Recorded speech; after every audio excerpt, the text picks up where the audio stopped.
Hello guys, today I'll be reviewing Justice for All by Metallica. And I have the 3-disc version and the normal CD. But yeah, of course, one of their classic albums, and of course the first album without Cliff Burton, and the first album with Jason Newsted. One of the known things with this album is the lack of bass and the overall dry production. Now, these two things can ruin the album for some people, but for me, doesn't really ruin the album for me in general. I still enjoy the album overall for what it is, and I still think it's one of their best albums. And the album to me really shows how skillful these guys can be with their instruments, especially Lars. I think this album has some of Lars's best drumming, especially when you listen to songs like Frayed Ends of Sanity or One or Dyer's Eve, for example. But anyways, let's go ahead and dive into the album. The album starts off with Blackened. Of course, the album opener, and the song it starts off with the guitar gradually getting a little bit louder, eventually leading to some pretty heavy riffs, eventually leading to a fast tempo, leading to the first verse. But yeah, this is probably one of my favorites on the album. Lyrically deals with themes of like the end of the world and deterioration of the overall climate and stuff like that.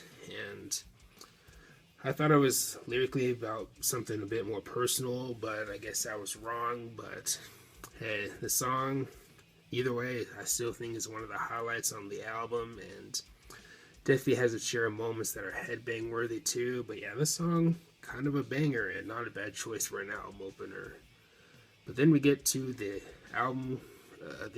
title track, Justice for All, and this is another song for me that I think is kind of underrated. I think it's one of the best songs on the album, or at least one of my personal favorites, which might be an unpopular opinion. I mean, it is one of the longer songs on the album. It's a hair under 10 minutes, but to me, it doesn't feel that way.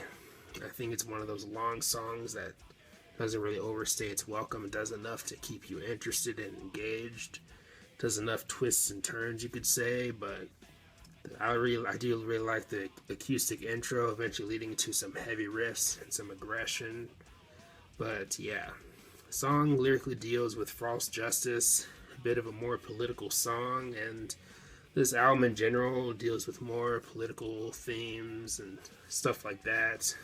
Maybe some stuff that's a bit more, I don't know, more emotional or more personal, maybe you could say, such as with a song like Dyer's Eve. But back to this song, I don't know what it is about this song, but I've always really dug the technical and proggy aspect of this song, and I don't know, not much more to say about that, but either way, it's still a pretty dang good song. That thing is kind of overlooked. But then we get to Eye of the Beholder, and not one of my personal favorites on the album, but I do like it though. Apparently, it was covered by In Flames. I mean, I do like In Flames. I am an In Flames fan, but their cover, I think it's okay. I think they did it around the Subterrane era. I could be wrong, but I think it was around that era. But not the biggest fan of the vocals in that cover. Kind of on the fence about it, mixed feelings, but musically, I like the cover in general, though. But if you're an In Flames fan, definitely check out that cover if you're interested. But this song lyrically deals with like limitations of freedom of speech and freedom of expression, that type of thing, those type of themes. But I do really like the rhythmic chorus, and where James really is giving it his all with his vocal delivery as he's delivering, of course, the lyrics. And yeah, kind of an underrated song. While not one of my personal favorites, though, but still, again, a pretty good song. But then we get to the song One, arguably maybe the biggest song on the album. You get plenty of melody in the verses, and throughout the song, you can really feel the emotion from James as he's delivering the lyrics, especially such as towards the second half when where he gets that really angry vocal delivery. And then you also have the chorus, which is maybe not the most complicated chorus in the world, but still overall a pretty catchy chorus. It does its job well, and The second half, of course, things start to pick up a little bit in terms of tempo and speed and aggression. And this song all around is a classic for a reason. It's still a song that still holds up today, and there is a reason why it is often considered one of the highlights on the album, and it's definitely a highlight for me on the album too. But then we get to the song The Shortest Straw, which is maybe my least favorite song on the album. Now, I do like it though. Again, another more political song lyrically on the album. Not much to say about this one, but I do like it though. I think what stands out the most to me in the song is probably the rhythm work. And I think that chorus is pretty catchy, maybe headbang worthy too, or nod your head, whatever your preference is. But Short Straw, overall, pretty strong song. It's a decent song. Not the strongest song on the album, but either way, still a song worth checking out, though.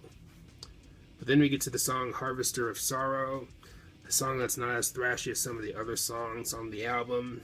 You could maybe say it's a bit more mid-tempo, and lyrically it's about a man who goes crazy or falls into madness and eventually takes his anger out on his family. Lyrically, kind of an interesting song, and it's another highlight for me on the album. And I know it's a highlight for some people on the album too, and understandably so. Kind of a unique song on the album too. Has a pretty solid rhythm work too. But yeah, overall, I think it's a pretty solid song. But then we get to the Frayed Ends of Sanity, and this song is another contender for being maybe one of my favorites on the album.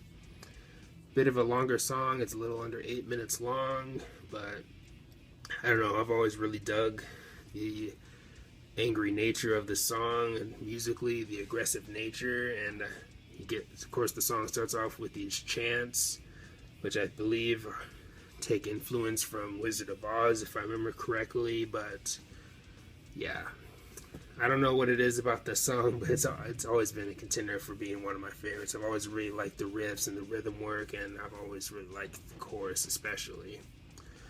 But then we get to the song To Live Is To Die, which is a tribute instrumental to Cliff Burton. And of course, towards the second half, you hear a speech that's not super high in the mix in terms of sound, but you can hear it though. And I heard that some of the words in that speech were written by Cliff Burton, which is pretty cool. But yeah, overall, I've always really dug this instrumental.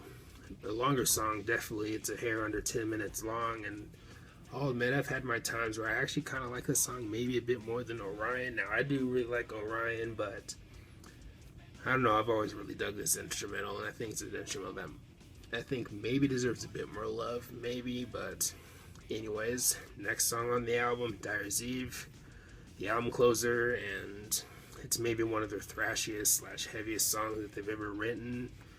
And lyrically, it's basically a lyrical rant towards James's parents, touching on themes of, I believe, religion, if I remember correctly. But yeah, the aggressive nature of this track really pulls into the song, both with the vocal delivery from James and the aggressive riffs from Kirk, and the drum work in this song from Lars is just, it really blows you away, especially if you're like new to thrash. This is a song that would possibly blow you away, especially with, again, the drum work. But musically, everyone is just on fire in this song. I mean, of course, you can't really hear the bass all that much, but especially Lars, he's really giving it his all in this song. And I'd say Lars and James might take the spotlight in this song for me. But again, I think this song does have some pretty solid riffs though. But anyways, if I had to rate this album, I'd probably give it maybe a 9 out of 10. My score could change at any time, but I'd say I'd probably go with a 9 out of 10. But anyways, let me know your thoughts on the album. Do you love it? Do you hate it? How's it compared to their other albums for you? And all that good stuff. But anyways, thanks for watching. Please leave a comment and like, subscribe. Have a nice day, and take care.